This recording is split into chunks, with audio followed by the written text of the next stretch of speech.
तो भाई लोग, आज के दिन की दूसरी video India versus West Indies के मैच की। देखो आपको बताऊं कि आज के दिन आपको पैसा कमाने से कोई नहीं रोक सकता, क्योंकि भाई देखो आज 3 मैचेस हैं।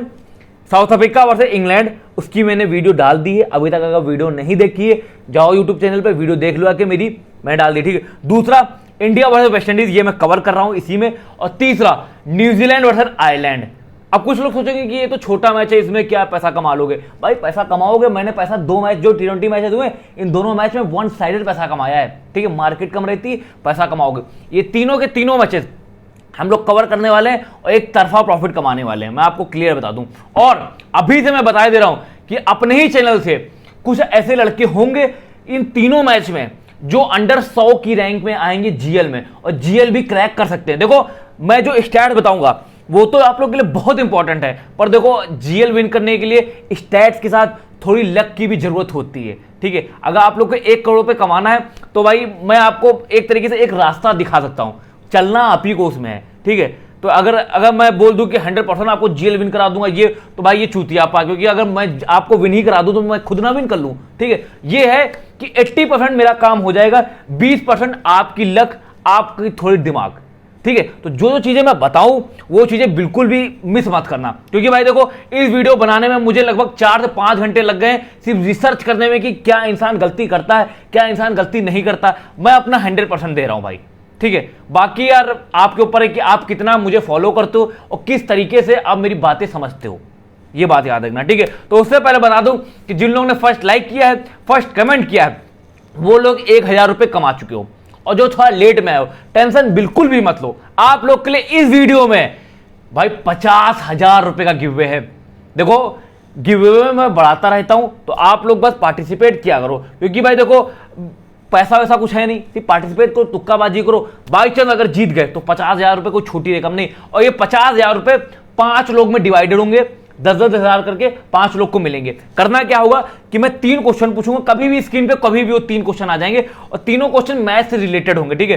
तो वो आप लोग को तुक्काबाजी करना या फिर दिमाग लगाओ, बस तीनों के तीनों जवाब एक साथ देना है, और इन हैशटैग का यूज जरूर करना, ठीक है। इन हैशटैग का यूज जरूर करना, तभी आप लोग एलिजिबल हो पाओगे, इतना याद रखना, ठीक है। और भाई लोग देखो टेलीग्राम जरूर ज्वाइन कर लो, जिन्होंने अभी तक टेलीग्राम ज्वाइन नहीं किया। बस इतना बता दूं कि ये बहुत इंपॉर्टेंट है, इसलिए इंपॉर्टेंट है क्योंकि देखो जो न्यूजीलैंड वर्सेस आयरलैंड का मैच हुआ था, वो मैंने वीडियो नहीं बनाई थी, वो मैंने टेलीग्राम पे कवर किया था, देख लो। पहला जो मैच था भाई, पहला मैच तो मैंने टेलीग्राम पे भी कवर नहीं किया था, मैंने पर्सनल खेला था। मैं आपको क्लियर बता दूं, मेरे 900 के प्लस ऊपर पॉइंट आए थे। ये मेरी स्मॉल लीग की टीम है, आप लोग खुद देख लो। फर्गुसन को वाइस कैप्टन किसी ने नहीं बनाया था पहले T20 मैच में, देख लो आप लोग। मैंने वाइस कैप्टन बनाया था और एक तरफा विनिंग हुई थी लगभग 150-200 पॉइंट से, ठीक है, ये देख लो। और दूसरा जो मैच हुआ था आयरलैंड वर्सेस न्यूजीलैंड का, वो तो मैंने टेलीग्राम पे भी कवर किया था। इस सऊदी को वाइस कैप्टन किसने बनाया होगा अपनी स्मॉल लीग टीम में? मैंने बनाया था, ठीक है। उसमें हम लोग ने विनिंग की। तो ये है कि आयरलैंड वर्सेस न्यूजीलैंड का मैच हमारा 1 साइडेड जा रहा है, तो वो कवर करेंगे टेलीग्राम पे, क्योंकि उसकी वीडियो में नहीं बनाऊंगा, ठीक है। और बाकी जो मैं वीडियो में जो भी बता रहा हूं ये तो इनिशियल है, बाकी कुछ भी अगर मुझे चेंजेस करना पड़ा, कुछ भी चेंजेस करना पड़ा, तो मैं अपने टेलीग्राम पे चेंजेस कर लूंगा। तो टेलीग्राम आप लोग जरूर ज्वाइन कर लेना, डिस्क्रिप्शन में लिंक, कमेंट बॉक्स में लिंक है। बस फेक चैनल के चक्कर में मत पड़ना। बाई चांस अगर लिंक ओपन ना हो तो आप लोग को करना क्या है, जो यहां पे लिखा है @XYZ क्रिकेट, यही बिल्कुल टेलीग्राम पे सर्च मार देना, रियल चैनल आ जाएगा, इसी को ज्वाइन कर लेना बस, ठीक है। क्योंकि फेक चैनल वाले पैसा वैसा लेते हैं, मैं पैसा नहीं लेता, मैं फ्री ऑफ कॉस्ट काम करता हूं, इतना दोस्तों जरूर याद रखना, ठीक है। तो अब नो बकवास, डायरेक्ट काम की बात, कान में ली लगाओ, हाथ में पेन पकड़ो, जो चीजें मैं बता रहा हूं वो चीजें बिल्कुल नोट करते रहो। देखो ये मैच दोस्तों खेला जाएगा क्वींस पार्क ओवल में। देखो इस ग्राउंड की सबसे इंपॉर्टेंट बात मैं आपको बताऊं कि देखो वेस्ट इंडीज का ग्राउंड है, तो स्पिनर को तो हल्की फुल्की टर्न मिलने वाली, क्योंकि गर्मी बहुत पड़ती है ना, तो स्पिनर को तो हेल्प मिलेगी, ठीक है। पर स्पिनर के साथ साथ जो नई बॉल है, शुरुआत के जो तेज गेंदबाज है, उनको भी हेल्प मिलने वाली, उनको भी हल्की फुल्की मूवमेंट मिलेगी, ये बात याद रखना। और इस ग्राउंड पे बैट्समैन के लिए भी मदद मिलती है। तो मतलब अगर देखा जाए, घूम फिरा के क्लियर बताया जाए कि इस ग्राउंड पे तीनों डिपार्टमेंट के लिए बढ़िया पिच है, ठीक है। यहां पे अगर देखा जाए total number of matches 64 matches खेले गए। फर्स्ट बैट जीती 30 मैचेस, सेकंड बैट जीती 34 मैचेस। तो मतलब फर्स्ट बैट सेकंड मैच से इतना कुछ फर्क पड़ने वाला नहीं है, दोनों इक्वल है, ठीक है, इतना याद रखना। एवरेज स्कोर 225 के आसपास है। इतना मत सोचना कि 300 से ऊपर चला जाए, 350 से ऊपर चला जाए, इतना मत समझना। 250, 260, 270 के बीच में। मैं ऐसा क्यों बोल रहा हूं मेरी बात समझना, स्कोरिंग पैटर्न समझ लो। देख लो 200 से नीचे 22 मैचेस बने हैं, 200 से 250 के बीच में 17 बार बने, और 250 से 299 के बीच में 17 मैचेस बने, और 300 से ऊपर 8 मैचेस बने। मतलब आप समझ रहे हो कि 64 मैच में से 8 मैच में सिर्फ 300 से ऊपर स्कोर बनाए। तो मतलब एक तरीके से ज्यादा हाई स्कोरिंग ग्राउंड नहीं है और ज्यादा लो स्कोरिंग ग्राउंड नहीं, एवरेज है। मतलब तीनों डिपार्टमेंट में मदद मिलने वाली है और एवरेज स्कोर बनेगा। अगर इंडिया फर्स्ट बैटिंग करती है तो भले 300 से ऊपर स्कोर बना ले, पर अगर वेस्ट इंडीज अगर फर्स्ट बैटिंग करती है तो उसकी उम्मीद बहुत कम है, ये बात याद रखना। क्योंकि आप लोग जानते हो कि वेस्ट इंडीज वनडे में इतना तगड़ा नहीं खेलती, जितने वनडे में इतना तगड़ा नहीं खेलती जितना टी20 में खेलती है। और देखो अब कुछ लोग के दिमाग में ये चल रहा होगा कि बांग्लादेश वर्सेस वेस्ट इंडीज के जो मैचेस हुए थे, वनडे मैचेस हुए थे, उसमें स्पिनर को बहुत ज्यादा टर्न मिल रही थी। तो अभी इस सीरीज में मैं कैप्टन वाइस कैप्टन स्पिनर को बनाऊंगा और ज्यादातर स्पिनर अपनी टीम में लूंगा। अब कुछ लोग के दिमाग में ये चीज चल रही होगी। अब आपको वो मैं क्लियर बात बताऊं, पूरे यूट्यूब पे ये बात कोई नहीं बताएगा। देखो अभी मैंने वेस्ट इंडीज के कोच की न्यूज पढ़ी थी, ठीक है, तो उन्होंने क्लियर अपने शब्दों में बोला था कि भैया ये जो इंडिया वर्सेस वेस्ट इंडीज की सीरीज है, ये जिस ग्राउंड पे मैचेस होंगे वो इक्वल बैलेंस पिचेस बनेंगी। मतलब यहाँ पे फास्ट बॉलर, स्पिनर और बैट्समैन को भी मदद मिलने वाली है। जो बांग्लादेश वाली मैचेस हुए थे उसमें सिर्फ स्पिनर के लिए सब पिच में था, ना बैट्समैन के लिए था, ना फास्ट बॉलर के लिए था, ठीक है। यहां पे तीनों डिपार्टमेंट में मदद मिलने वाली। तो ये मत सोचना कि स्पिनर मैं सारे स्पिनर ले लेता हूं, मैं कैप्टन वाइस कैप्टन बना लेता हूं, ऐसा नहीं होने वाला। जो क्वालिटी स्पिनर होंगे वही विकेट लेंगे और जो बढ़िया बैट्समैन होंगे वो रन मारेंगे ही मारेंगे। और कौन से स्पिनर है कौन से बैट्समैन है वो मैं आगे आपको बताता रहूंगा। तो ये बात मेरी याद रखना, ठीक है। ये नहीं कि बांग्लादेश वाली जो सीरीज हुई थी उससे लेके सब कुछ ले लो। देखो बांग्लादेश में मार्केट इतनी नहीं थी, ठीक है, और क्योंकि मैचेस इतने ज्यादा लोग देख नहीं रहे थे तो उन्होंने बेकार सेकार पिच बना दी थी। पर ये जो इंडिया वर्सेस वेस्ट इंडीज के मैचेस हैं इसमें मार्केट बहुत है, सारा खेल पैसे का होता है। मैं आपको बता दूं तो टीआरपी आएगी। अगर बेकार पिचेस बनाएंगे तो भाई हम लोग मैचेस क्यों देखेंगे, बोर लगेगा, ठीक है। और रात में मैचेस हैं तो इंसान ऐसा नहीं देखेगा। एक्साइटमेंट वाले मैचेस बनाएंगे, मतलब टक्कर वाली पिचेस होंगी। तीनों डिपार्टमेंट के लिए मदद मिलने वाली है, ये बात मेरी याद रखना। ये कोई नहीं बताएगा, मैं आपको क्लियर बता दे रहा हूं, ठीक है। और दोस्तों अगर लास्ट 4 मैचेस देखे जाए इसी ग्राउंड पे तो देख लो ज्यादा स्कोर नहीं बनाया, नॉर्मल स्कोर बना है। एक तरीके देखो 2019 में इसमें मैचेस हुआ था, लास्ट मैचेस हुआ था वेस्ट इंडीज वर्सेस इंडिया का। वेस्ट इंडीज ने 240 रन बनाया था, इंडिया ने आसानी से चेस कर लिया था, ठीक है। उसके बाद इंडिया ने 279 रन बनाया था, वेस्ट इंडीज चेस नहीं कर पाया था, ठीक है। उसके बाद अगर देखा जाए वेस्ट इंडीज वर्सेस इंडिया का फिर मैचेस हुआ था, 310 रन इंडिया वालों ने बनाया था और वेस्ट इंडीज 205 रन बनाया था, मतलब फिर चेस नहीं कर पाया था। और फिर श्रीलंका वर्सेस इंडिया का मैच हुआ था, इंडिया ने चेस कर लिया था। श्रीलंका ने 201 रन बनाया था, इंडिया ने चेस कर लिया था। मतलब एवरेज है, इतना याद रखना। और सबसे इंपॉर्टेंट मैं बताऊं, इस ग्राउंड पे इंडिया ने अगर पिछले 10 साल की बात की जाए तो 8 मैचेस खेले हैं और 8 के 8 मैचेस इंडिया ने जीते हैं, ठीक है। और वेस्ट इंडीज के साथ इस ग्राउंड पे 5 मैचेस खेले हैं पिछले 5-6 साल में, और वेस्ट इंडीज कभी भी इस ग्राउंड पे इंडिया को हरा नहीं पाई है, ठीक है। तो ये बात याद रखना, ठीक है। और वही बात करते हैं इंडिया की प्लेइंग 11, तो इनकी प्लेइंग 11 ये होगी। 1-2 चेंजेस होंगे, वो चेंजेस मैं टेलीग्राम पे बता दूंगा टॉस के बाद कि क्या होने वाले, क्योंकि अभी कंफर्म किसी को भी प्लेइंग 11 नहीं पता। ईशान किशन सैमसन में से कोई खेल सकता है, गायकवाड़ शुभमन गिल में से कोई खेल सकता है। अब प्रसिद्ध किसना खेले, या फिर आसिफ सिंह खेले, या फिर आवेश खान खेले, या फिर सिराज खेले, तो मतलब बहुत ज्यादा कंफ्यूजन है। तो ये लगभग ये मुझे लगता है कि ये प्लेइंग 11 होगी। बाकी कुछ होगा मैं टेलीग्राम पे बता दूंगा, ठीक है। वही बात करते हैं वेस्ट इंडीज की, तो ये इनकी प्लेइंग 11 होगी। इनमें भी 1-2 चेंजेस हो सकते हैं, वो चेंजेस मैं आपको टेलीग्राम पे बता दूंगा कि क्या चेंजेस होने वाले हैं। तो ये बात मेरी याद रखना। और दोस्तों देखो अगर आप लोग को ये जानना है कॉम्पिटिटिव मैच जीतने वाली, कॉम्पिटिटिव टॉस जीतने वाली और सेशन वगैरह वगैरह में पैसा लगाते हो तो स्क्रीन पे नंबर दिया है, इनका काम ला दो। आप अभी तक नहीं गए हो तो इनके काम में विजिट करवा के मजा आ जाएगा, ठीक है। डिस्क्रिप्शन में नंबर डाल दिया, वहां से भी जा सकते हो। और दोस्तों सबसे इंपॉर्टेंट बात बताऊं, आप लोग के लिए बहुत तगड़ा एप्लीकेशन लेके आया हूं। कौन सा एप्लीकेशन? Fantasy squad. देखो इस एप्लीकेशन की सबसे इंपॉर्टेंट बात बताऊं कि देखो पहले तो कंपटीशन लेवल बहुत कम है। जितने ऐप में आप लोग खेलते होगे ना उससे ज्यादा कंपटीशन लेवल इसमें है ही नहीं, क्योंकि अभी नया ऐप आया है। और 0 रुपए से आप लोग कॉन्टेस्ट ज्वाइन कर सकते हो। मेगा ग्रैंड लीग बहुत आसानी से विन कर लोगे। और भाई लोग अब जो डिस्क्रिप्शन में लेंगे, कमेंट बॉक्स में लेंगे, उससे डाउनलोड करोगे आके तो आप लोग को 200 रुपए एक्स्ट्रा मिल जाएंगे। और जो लिंक अपने दोस्तों को शेयर करोगे तो आप लोग को 100 रुपए एक्स्ट्रा मिलते रहेंगे, ठीक है। और अपने फर्स्ट डिपॉजिट पे 50% एक्स्ट्रा कैश मिल जाएगा। और क्या चाहिए भाई, मतलब कंपटीशन लेवल का मैं आसानी से विन कर सकते हो इतना सारा पैसा। डिस्क्रिप्शन में लेंगे, कमेंट बॉक्स में लेंगे, डाउनलोड करो और पैसा कमाओ, ठीक है। और अब जो मैं अब बताने वाला हूं ये गलती से भी स्किप मत करना। अपनी XYZ टिप्स एंड ट्रिक्स। देखो इसमें दोस्तों हम लोग बात करेंगे कि कौन से प्लेयर को कब लेना है, किस तरीके से लेना है, मैचअप्स के बारे में, हेड टू हेड स्टैट्स के बारे में, वेन्यू के स्टैट्स के बारे में और सिलेक्शन परसेंटेज के बारे में सब कुछ क्लियर बताने वाला हूं। तो अब बिल्कुल कॉपी पेन लेके बैठ जाना, बिल्कुल भी मिस मत करना मेरी बात है, ठीक है। तो देखो आज के दिन विकेट कीपर, देखो पहले विकेट कीपर की बात कर लेते हैं। तो विकेट कीपर में देखो 3-4 ऑप्शन है, ठीक है। तो पहले बात करते हैं साई होप की। साई होप का सिलेक्शन परसेंट 63% है। देखो इंडिया के खिलाफ इन्होंने 19 मैचेस खेले हैं, 733 रन बनाया, मतलब इंडिया के खिलाफ इन्होंने हमेशा तगड़ा परफॉर्मेंस किया है। इस ग्राउंड पे इन्होंने 3 मैचेस खेले हैं, 110 रन बनाया। भाई देखा जाए तो वनडे के लिए सबसे बेस्ट प्लेयर है, इनको आपको अपनी टीम में लेना ही लेना है, ठीक है। कैप्टन वाइस कैप्टन भी स्मॉल लीग में आप लोग बना सकते हो। भाई देखो बस एक बात याद रखना कि अगर साई होप को अपनी टीम में ले रहे होगे तो रविंद्र जडेजा को वाइस कैप्टन या कैप्टन ना बनाना, ठीक है। मतलब अगर साई होप को कैप्टन वाइस कैप्टन बना रहे होगे तो रविंद्र जडेजा को वाइस कैप्टन कैप्टन ना बनाना, क्योंकि Sai hope left arm spin के सामने थोड़ा सा फंसते हैं, ये बात मेरी याद रखना। जडेजा की इन्होंने 150 बॉलें खेली है, 87 रन बनाया है और एक बार ये आउट हुए। देखो आउट इतना नहीं हुए पर स्ट्राइक रेट देख लो कितना है। अगर ये सेकंड बैटिंग करते हैं और बाई चांस इंडिया ने 300 से ऊपर स्कोर बनाया, ठीक है, और जडेजा कंटिन्यू बॉलिंग फेंक रहे होंगे तो इनकी विकेट गिरने की पॉसिबिलिटी ज्यादा है, क्योंकि जडेजा के सामने ये थोड़ा हल्का फुल्का स्ट्रगल करते हैं। वैसे कंपलसरी इनको लेना ही लेना है। स्मॉल लीग में कैप्टन वाइस कैप्टन बना सकते हो, जीएल में भी अपनी टीम में लो, कोई दिक्कत की बात नहीं है।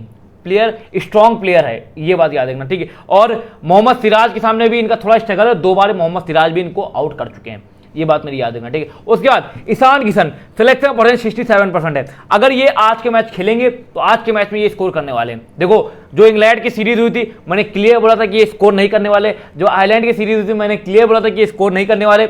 अब मैं बोल रहा हूं कि ये स्कोर करने वाले। क्यों स्कोर करने वाले? अब मेरी बात समझना, क्योंकि वेस्टइंडीज के पास कोई लेफ्ट आर्म मीडियम बॉलर है ही नहीं और इनका स्ट्रगल लेफ्ट आर्म के सामने बहुत तगड़ा है। इन्होंने 58 बॉलें लेफ्ट आर्म बॉलर की खेली है और 44 रन बनाया है और भाई ये 3 बार आउट हो चुके हैं, समझ रहे हो। तो भैया लेफ्ट आर्मर वेस्ट इंडीज के पास कोई है नहीं, तो ये इनका कोई स्ट्रगल है नहीं, तो ये तगड़ा परफॉर्मेंस कर सकते हैं। और बस इनका थोड़ा दिक्कत ये होने वाली कि ऑफ ब्रेक से फंसते हैं, ठीक है। ऑफ ब्रेक की इन्होंने 28 बॉलें खेली, 19 रन बनाया, 2 बार ये आउट हुए हैं, ठीक है। तो भाई एक बात याद रखना कि वेस्ट इंडीज के पास ऑफ ब्रेक कोई नहीं है, पर एक ऑफ ब्रेक बॉलर अब बन गया है। कौन? Nicholas Pooran. तो अगर निकोलस पूरन जल्दी ओवर फेंकते हैं, इनके सामने ओवर फेंकते हैं, कंटिन्यू ओवर फेंकते हैं, तो ईशान किशन थोड़ा इनको छक्का उक्का मारने के चक्कर में आउट हो सकते हैं। बस ये याद रखना कि ईशान किशन और पूरन का ये मैचअप देखने वाला होगा आज के दिन। अगर पूरन बॉलिंग कराते हो, ईशान किशन बैटिंग करते होंगे, तो ये बात देखना है। वैसे स्मॉल लीग में मुझे लगता है कि अगर ये अंधी उंधी वाला शॉट ना खेले, फर्जी के शॉट ना खेले, तो आज के दिन के लिए बढ़िया विकल्प रहेंगे। कैप्टन वाइस कैप्टन के लिए भी बढ़िया विकल्प रहेंगे। इसलिए विकल्प रहेंगे क्योंकि भाई विकेट कीपर है, विकेट कीपर से आप लोगों को कैचिंग से पॉइंट देंगे, ऊपर से अगर इन्होंने 40-50 रन बना दिया तो वो भी आप लोग के लिए बढ़िया रहेगा, तो ये बात याद रखना। और देखो उसके बाद बात करते हैं संजू सैमसन की। संजू सैमसन का सिलेक्शन पर है 31% है। देखो ईशान किशन और संजू सैमसन में से कोई एक ही खेलेगा। अब जो भी खेले, ऐसा भी हो सकता है कहो दोनों खेलें, तो मैं आपको सारे स्टैट बताने वाला हूँ, वो तो टेलीग्राम पे पता चल जाएगा कौन सा खेलने वाला कौन सा नहीं खेलने वाला टॉस के बाद, ठीक है। सैमसन का सिलेक्शन परसेंट 31% है। अभी देखो कंफर्म है नहीं कि ये खेलें कि ना खेलें, सॉलिड प्लेयर है। अगर ये खेलेंगे तो मैं अपनी टीम में इनको लेने वाला हूं, क्योंकि ये विकेट कीपर करेंगे और जो भी देखो इंडिया का कोई भी विकेट कीपर खेलेगा मैं अपनी टीम में लूंगा। इसलिए लूंगा क्योंकि भाई वो कैचिंग से पॉइंट देगा और नंबर 3 या नंबर 4 तो विकेट कीपर खेलने वाला है, ठीक है। तो कंफर्म है। देखो अभी तक वनडे मैचेस इतने इन्होंने खेले नहीं है। वनडे मैचेस इन्होंने सिर्फ एक मैचेस खेला था, 46 रन बनाया था और लिस्ट ए में इनका करियर बहुत तगड़ा है, ठीक है। आईपीएल में आप लोगों ने देखा होगा तबाही वाले प्लेयर हैं, तो बढ़िया प्लेयर हैं। अगर ये खेले तो कैप्टन वाइस कैप्टन जीएल में बना सकते हो, ये बात याद रखना। उसके बाद शिखर धवन सिलेक्शन परसेंट 61% है। देखो 27 मैचेस खेले इन्होंने वेस्ट इंडीज के खिलाफ, 844 रन बनाया था। देखो अगर देखा जाए जब इंग्लैंड के खिलाफ ये खेले थे तो इतने तगड़े लय में दिख नहीं रहे थे, इतनी तगड़ी टाइमिंग हो नहीं रही थी, पर ये भी स्कोर कर सकते हैं। कैप्टन वाइस कैप्टन के लिए बेस्ट ऑप्शन है, मैं आपको क्लियर बता दूं। देखो इन्होंने इस ग्राउंड पे 9 मैचेस खेले, 342 रन बनाया। देखो इनका स्कोर करने की पॉसिबिलिटी ज्यादा है। देखो सिर्फ इनको दिक्कत सिर्फ एक ही चीज से होने वाली है कि ऑफ स्पिन के सामने थोड़ा सा फंसते हैं। देखो बाकी तो अगर देखा है तो वेस्टइंडीज के बाद ऐसा कोई बॉलर नहीं कि इनको आउट कर दे। मैं आपको क्लियर बता दूं, ये अगर आउट होंगे तो अपनी गलती की वजह से आउट होंगे, ठीक है। और शुरुआत में इनको थोड़ा डर दे सकते हैं होल्डर जो प्लेयर है, ये मेरी नाम अब बात समझते रहना, होल्डर अपने दिमाग में बैठा लेना। अभी मैं इसके बारे में और कुछ चीजें आपको बताऊंगा, ठीक है। तो पहले बात करते हैं ऑफ स्पिन की। देखो ऑफ स्पिन के खिलाफ इन्होंने 55 बॉलें खेली, 50 रन बनाया और 3 बार ये आउट हुए हैं। तो बस वही है कि निकोलस पूरन अगर लगातार ओवर फेंकते रहेंगे ईशान किशन और शिखर धवन के सामने, तो इन लोग की पॉसिबिलिटी है कि फ्लॉप ये हो सकते हैं। अगर आप लोगों ने देखा होगा कि निकोलस पूरन ने पाकिस्तान के खिलाफ 4 विकेट निकाले थे, फखर जमान को आउट किया था, इमामुल हक को आउट किया था, बाबर आजम रिजवान ने सबको आउट कर गया था। तो पूरन अच्छी बॉलिंग फेंकता है, ये नहीं कि बॉलिंग बेकार फेंकता है, तो ये बात याद रखना, ठीक है। तो इनको शिखर धवन को वैसे अपनी टीम में लेना है, स्मॉल लीग में कैप्टन वाइस कैप्टन बनाओ, कोई दिक्कत नहीं। जीएल में बस ये याद रखना कि अगर पूरन को अपनी टीम में ले रहे हो, कैप्टन वाइस कैप्टन बना रहे होगे, तो बस ये है कि अगर पूरन कंफर्म नहीं है ना कि पूरन ओवर फेंके कि ना फेंके, एक बात याद रखना कि अगर वेस्टइंडीज के सिर्फ 5 ही बॉलर खेल रहे हो तो पूरन पक्का ओवर फेंकने वाला, क्योंकि वो छठा बॉलर होगा। तो वो मैं टॉस के बाद बता दूंगा कि वे पूरन ओवर फेंकने की पॉसिबिलिटी कितनी है, ये बात याद रखना, ठीक है। उसके बाद श्रेयस अय्यर का सिलेक्शन परसेंट 12% है। देखो भाई लोग, इसका सिलेक्शन परसेंट बहुत कम है, ये मैच खेलने वाला है। और एक बात याद रखना, इसका सिलेक्शन परसेंट मैं अभी से बता दे रहा हूं, अभी कम है, धीरे धीरे इसका सिलेक्शन परसेंट बढ़ेगा। इस सीरीज में देख लेना या अभी इस मैच के बाद ही देख लेना, इसका इस सीरीज के बाद ही देख लेना, इसका सिलेक्शन परसेंट बढ़ने वाला है, ठीक है। इसकी सिर्फ एक ही वीकनेस है, शॉर्ट पिच बॉल, पटकी बॉल से ये भाई फंसते हैं। पूरी टीम ने, पूरे इंटरनेशनल ने, पूरी दुनिया ने देख लिया है कि भैया श्रेयस अय्यर शॉर्ट पिच से फंसते हैं। तो वेस्ट इंडीज वाले वैसे भी कलवे बहुत हरामी है, वो भाई पटकी बॉलें फेंकेंगे ही फेंकेंगे, चाहे होल्डर हो, चाहे रोमारियो सफर्ड हो, चाहे अल्जारी जोसफ हो, ये तीनों भाई शॉर्ट पिच डिलीवरी फेंकेंगे। बस उनसे अगर ये बच गए तो ये तगड़े प्लेयर हैं, ठीक है। इन्होंने अगर देखा जाए तो वेस्ट इंडीज के खिलाफ 6 मैचेस खेले, 345 रन बनाए। वेस्ट इंडीज के खिलाफ इन्होंने परफॉर्मेंस बढ़िया किया है। इस ग्राउंड पे इन्होंने 2 मैचेस खेले, 136 रन बनाए, इस ग्राउंड पे भी इन्होंने परफॉर्मेंस बढ़िया किया है। तो ये भी कैप्टन वाइस कैप्टन के लिए स्मॉल लीग में बढ़िया विकल्प है, ये बात याद रखना, ठीक है। वैसे अगर मैं आपको सिंपल बताता हूं कि कैप्टन वाइस कैप्टन उसी को बनाना, अगर देखा जाए पहला मैच है ना, तो ऑलराउंडर के ऊपर ज्यादा फोकस करना, ठीक है। ऑलराउंडर या बॉलर के ऊपर ज्यादा फोकस करना, क्योंकि वनडे में विकेट ज्यादा गिरते हैं और ऑलराउंडर ज्यादा अच्छा परफॉर्मेंस करते हैं कंपेयर टू बैट्समैन, ये बात याद रखना। अगर स्मॉल लीग खेलो, जीएल में तो रिस्क ले सकते हो, किसी को भी बनाओ किसी को भी ना बनाओ, बस जो चीजें मैं मैचअप्स के बारे में बताऊंगा बस उसके अपोजिट ना बना देना, ये बात याद रखना, ठीक है। उसके बाद बात करते हैं सूर्य कुमार यादव की। सूर्य कुमार यादव का सिलेक्शन परसेंट 75% है। देखो, इंडिया का सबसे बेहतरीन बल्लेबाज ये अगर देखा जाए पिछले 1-2 साल में सूर्य कुमार यादव है, ठीक है। पर इनकी फिर एक दिक्कत होने वाली है कि भाई नंबर 5 खेलने वाले हैं, ठीक है। तो नंबर 5 खेलने वाले तो बैटिंग इतनी आने की पॉसिबिलिटी बहुत कम है, इसलिए मैं बता रहा हूं अगर इंडिया की टीम फर्स्ट बैटिंग कर रही होगी तो इनकी बैटिंग आ जाएगी, पर अगर इंडिया की टीम सेकंड बैटिंग कर रही होगी तो इनकी बैटिंग आने की पॉसिबिलिटी बहुत कम है। इसलिए कम है क्योंकि वेस्टइंडीज वाले कभी कभी इतने चूतियापा कर देते हैं कि कभी कभी कहो 150 पे ऑल आउट हो जाए, कहो 200 रन पे ऑल आउट हो जाए, तो कहो इनकी बैटिंग आए ही ना, ठीक है। तो ये बात याद रखना कि अगर फर्स्ट बैटिंग कर रही हो इंडिया की टीम तो इनको अपनी टीम में ले सकते हो, पर सेकंड बैटिंग में स्मॉल लीग में ड्रॉप भी कर सकते हो, क्योंकि वेस्टइंडीज वाले ज्यादा स्कोर कहो ना बना पाए, ये भी हो सकता है, ठीक है। तो ये बात मेरी याद रखना, ठीक। उसके बाद रोमान पॉल सिलेक्शन परसेंट 24% है। हिट एंड मिस वाले प्लेयर है। इंडिया के खिलाफ इन्होंने जब भी बैटिंग की लगभग ठीक ठाक बैटिंग की है, ठीक है। अगर देखा जाए तो अब की जब ये इंडिया में आए थे तो इंडिया के खिलाफ इन्होंने एक T20 मैच में 77 रन की पारी खेली थी, तबाही की थी, ठीक है। तो इनको आप लोग तब ले सकते हो जब वेस्ट इंडीज की टीम फर्स्ट बैटिंग कर रही हो, फर्स्ट बैटिंग में ये भी सपोर्ट कर सकते हैं, ठीक है। मगर हिट एंड मिस वाले प्लेयर हैं, चलेंगे तो बहुत मार देंगे, नहीं चलेंगे तो भैया ये, और इनसे बॉलिंग की उम्मीद रखना मत, ये बात याद रखना, ठीक है। तो ये है कि 24% सिलेक्शन परसेंट है। स्मॉल लीग में बहुत कम लोग लेंगे तो ले लेना। अगर वेस्ट इंडीज की टीम फर्स्ट बैटिंग करेगी तो मैं 100% रोमान पॉल को अपनी टीम में लूंगा, ये बात याद रखना, ठीक है। उसके बाद गायकवाड सिलेक्शन परसेंट मात्र 5% है। अगर ये मैच खेलेंगे तो इनका सिलेक्शन परसेंट भी बढ़ेगा। और मैं आपको क्लियर बता दूं कि जब भी अगर देखा जाए साउथ अफ्रीका की मैचेस हुए थे, मैंने क्लियर बोला था कि गायकवाड फ्लॉप होंगे। जो भी मैच है अभी तक अगर देखा जाए रिसेंट के, तो मैंने जो भी वीडियो में बोला था कि गायकवाड फ्लॉप होंगे और गायकवाड फ्लॉप हुए, उसका रीजन सिर्फ एक ही था, साउथ अफ्रीका के पास लेफ्ट आर्म बॉलर था, वेस्ट इंडीज के पास लेफ्ट आर्म बॉलर कोई नहीं है, और ऐसा बॉलर भी नहीं है जो 150 से ऊपर फेंके, सिर्फ एक ही बॉलर है, अल्जारी जोसफ, ठीक है। तो अल्जारी जोसफ से अगर ये बच गए तो ये लंबा स्कोर करने वाले हैं। और एक तरीके से देखा जाए तो देखो, मैं आपको क्लियर बता दूं कि अभी तक अगर देखा जाए ना इनका आईपीएल में फॉर्म बढ़िया रहा, ना इन्होंने अभी तक इंटरनेशनल में कुछ अच्छा परफॉर्मेंस किया, ठीक है। पर प्लेयर बहुत तगड़ा है, बहुत टाइमिंग वाला प्लेयर है। अगर देखा जाए तो अपने डोमेस्टिक में इसने तगड़ा परफॉर्मेंस किया है, ठीक है। इसको भी आप लोग ले सकते हो क्योंकि स्मॉल लीग में इसको बहुत कम लोग लेंगे, पर आप लोग अपनी टीम में ले सकते हो, ठीक है। इसको ले सकते हो, मैं भी इसको शायद अपनी टीम में लूं, पर कंफर्म नहीं है ना कि कौन सा मैच कौन सा प्लेयर खेलने वाला है कौन सा नहीं खेलने वाला, तो वो मैं टेलीग्राम पे बता दूंगा। पर अगर ये मैच खेले तो इसको अपनी टीम में ले सकते हो। रिस्की है, पर ये याद रखना कि अगर अल्जारी जोसफ को कैप्टन बना रहे होगे तो वाइस कैप्टन गायकवाड को मत बनाना और अपनी टीम में मत लेना, बस ये बात याद रखना, ठीक है। उसका सिलेक्शन पर है 23% है। देखो एक तरीके से ये टेक्निकल बल्लेबाज है, ठीक है। वनडे में वेस्टइंडीज इनको बहुत ज्यादा अहमियत देती है और ये अच्छा परफॉर्मेंस करते भी हैं वनडे में, ठीक है। अभी तक इंडिया के खिलाफ इन्होंने कुछ अच्छा परफॉर्मेंस किया नहीं, ज्यादा मैचेस भी नहीं खेले, ठीक है। तो एक तरीके से देखा जाए तो स्मॉल लीग में ले सकते हो, जीएल में भी ट्राई कर सकते हो। वनडे में बैलेंस प्लेयर है, ठीक है, अच्छा टाइम करके बॉल खेलते हैं, बढ़िया प्लेयर है, तो इनको वनडे के लिए ले सकते हो वेस्ट इंडीज में, ठीक है। उसके बाद दीपक हुडा सिलेक्शन परसेंट 70% है। देखो इनका सिलेक्शन परसेंट बहुत ज्यादा है, पर मैं आपको बता दूं, देखो इनका सिलेक्शन परसेंट इसलिए अभी बहुत ज्यादा है क्योंकि अभी किसी को पता नहीं कि कौन से ऑर्डर पे खेलेंगे और कौन से नंबर पे खेलेंगे, मतलब अभी कंफर्म नहीं है, ठीक है। तो मैं आपको क्लियर बता दूं, इनकी अगर देखा जाए तो ये नंबर 6 नंबर 7 खेलने वाले हैं, ठीक है। और अगर नंबर 6 नंबर 7 खेलने वाले हैं तो भाई इनसे अच्छे अच्छे प्लेयर नीचे हैं, उनको मैं ले लूं, ठीक है। इनको अगर जीएल में ट्राई करना तो कर लेना, स्मॉल लीग में तभी मैं इनको ट्राई करूंगा जब ये नंबर 3 या नंबर 4 खेलने होंगे। फॉर्म इनका बढ़िया है, प्लेयर लाजवाब है, ये ओवर भी फेंक सकते हैं, ओवर विकेट से भी पॉइंट आपको दिला सकते हैं, ऐसा भी कर सकते हैं, पर इनका डाउन नीचे है, ठीक है। तो तभी ले सकते हो जीएल में जब इनकी टीम फर्स्ट बैटिंग इंडिया की टीम कर रही हो, तो ले लेना, प्लेयर ताबड़तोड़ प्लेयर है, ये बात याद रखना। उसके बाद पूरन सिलेक्शन परसेंट 81% है, कंफर्म इसको अपनी टीम में लेना क्योंकि ये ओवर फेंकने वाला है। अगर ये ओवर फेंकेगा तो ये ओवर से पॉइंट दे सकता है, और साथ ही में ये बैटिंग तो आप लोग जानते हो इसकी बैटिंग क्या है, ठीक है।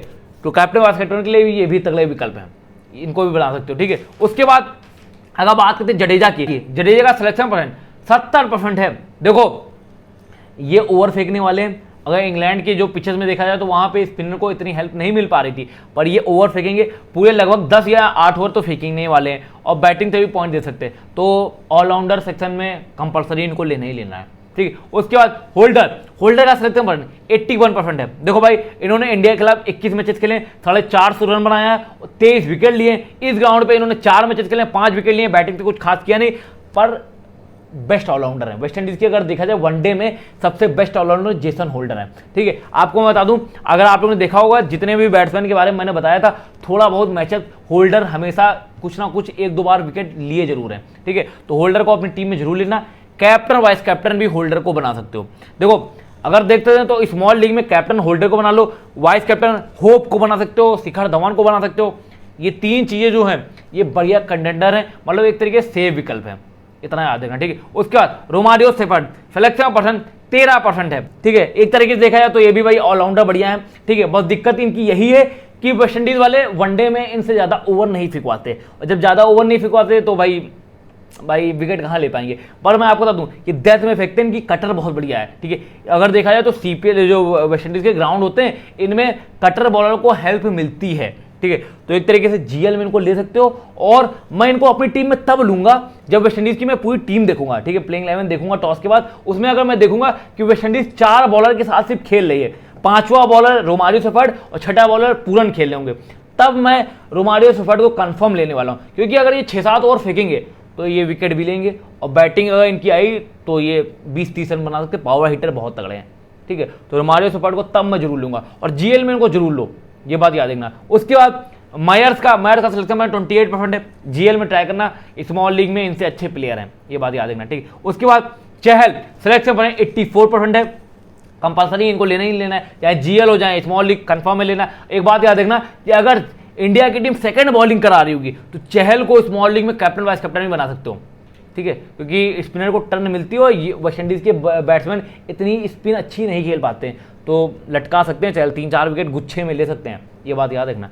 उसके बाद अल्जारी जोसेफ सिलेक्शन पर 74% है। देखो इंडिया के खिलाफ इन्होंने 10 मैचेस खेले, 16 विकेट लिए, इस ग्राउंड पे इन्होंने 2 मैचेस खेले, 3 विकेट लिए, कंपलसरी। वेस्टइंडीज का एक ही बॉलर है जो बढ़िया बॉलर लग रहा है, ठीक है, जिसके विकेट लेने की पॉसिबिलिटी ज्यादा है, तो इसको जरूर अपनी टीम में लेना, चाहे स्मॉल लीग हो या जीएल, ये बात याद रखना, ठीक। उसके बाद साधु ठाकुर सिलेक्शन पर 29% है। अगर थोड़ा भी जिगरा आपके पास हो तो इसको भी कैप्टन वाइस कैप्टन बना सकते हो, इसलिए क्योंकि भाई देखो ये कटर फेंकता है और वेस्ट इंडीज वाले स्लोअर इतनी अच्छी पिक नहीं कर पाते, मैं आपको क्लियर बता दूं, ठीक है। तो ये एक तरीके की गेम चेंजर होगा, मैं आपको बता दूं, और हो सकेगा तो मैं स्मॉल लीग में भी इसको कुछ ना कुछ बना सकता हूं, वो मैं बताऊंगा कि टेलीग्राम पे, ठीक है। इसने 2 मैचेस खेले वेस्ट इंडीज के खिलाफ, 4 विकेट लिए, तो ये एक तरीके से गेम चेंजर हो सकता है, ये बात याद रखना, ठीक है। उसके बाद अगर देखा जाए अखिला हुसैन सिलेक्शन पॉइंट 36% है, इनको जीएल में ट्राई करना तो करना, स्मॉल लीग में इतना कुछ खास करने वाले नहीं है, ठीक है। उसके बाद प्रसिद्ध कृष्णा सिलेक्शन परसेंट 13% है, ठीक है। 3 मैचेस खेले इन्होंने वेस्ट इंडीज के खिलाफ, 9 विकेट लिए, ठीक है। ये डेथ में फेंकेंगे, विकेट लेने की पॉसिबिलिटी है, तो ले सकते हो इनको भी। देखो प्रसिद्ध कृष्णा और मोहम्मद सिराज में से कोई एक को अगर लेना होगा तो मैं शायद जाऊं प्रसिद्ध कृष्णा के साथ, सिराज को शायद मैं ड्रॉप कर दूं, क्योंकि प्रसिद्ध कृष्णा की जो स्टॉक डिलीवरी है वो तगड़ी डिलीवरी है, ठीक है। तो मैं प्रसिद्ध कृष्णा के साथ जा सकता हूँ। बाकी जो कुछ होगा मैं टेलीग्राम पे बता दूंगा कि मैं क्या करने वाला क्या नहीं करने वाला, ठीक है। तो जो मैंने टिप्स एंड ट्रिक्स बताई हैं वो टिप्स एंड ट्रिक्स फॉलो करो, और जो मैं प्रेडिक्शन बताऊंगा सबका कॉम्बिनेशन बनाओ। आज आप लोग को कोई हरा नहीं सकता, कोई आप लोग को पैदा नहीं हो आप लोग को हराने वाला, ठीक है। तो बात करते हैं दोस्तों यहाँ पे मेरी पहली प्रेडिक्शन की, शिखर धवन, ये मुझे लगता है कप्तान है, ये लीड करेंगे अपनी टीम को, 30 प्लस स्कोर करने वाले हैं। साई होप मुझे लगता है भाई ये सॉलिड प्लेयर है, ये भी 25 से 30 प्लस स्कोर करेगा ही करेगा। और जेसन होल्डर ये आप लोग के लिए मस्ट पिक है, गलती से भी ड्रॉप मत करना। जडेजा मस्ट पिक है, गलती से ड्रॉप मत करना। चहल ये इंपॉर्टेंट होने वाले हैं, ठीक है, ये 2 विकेट लेने वाले हैं। और शार्दुल ठाकुर ये ट्रम्प होने वाले हैं, तो ये बात याद रखना। और मुझे लगता है कि ये मैच इंडिया जीतने वाली है, ठीक है। बाकी अगर कुछ चेंज होंगे तो मैं अपने टेलीग्राम पे बता दूंगा, और टेलीग्राम चैनल ज्वाइन कर लेना। देखो मेहनत बहुत की है, ठीक है। और मुझे लगता है कि भाई आप लोग वीडियो अगर आप लोग को समझ ना आया हो तो एक बार फिर से मेरी वीडियो देख लेना। आज आप लोग को जीएल विन करना है, ये बात याद रखना, ठीक है। तो अगर वीडियो पसंद है तो वीडियो को एक लाइक मार देना। मिलते हैं फिर नेक्स्ट वीडियो में, तब तक के लिए whatever you want to do man, but don't trouble your parent. दोस्तों ये बात हमेशा याद रखना। धन्यवाद।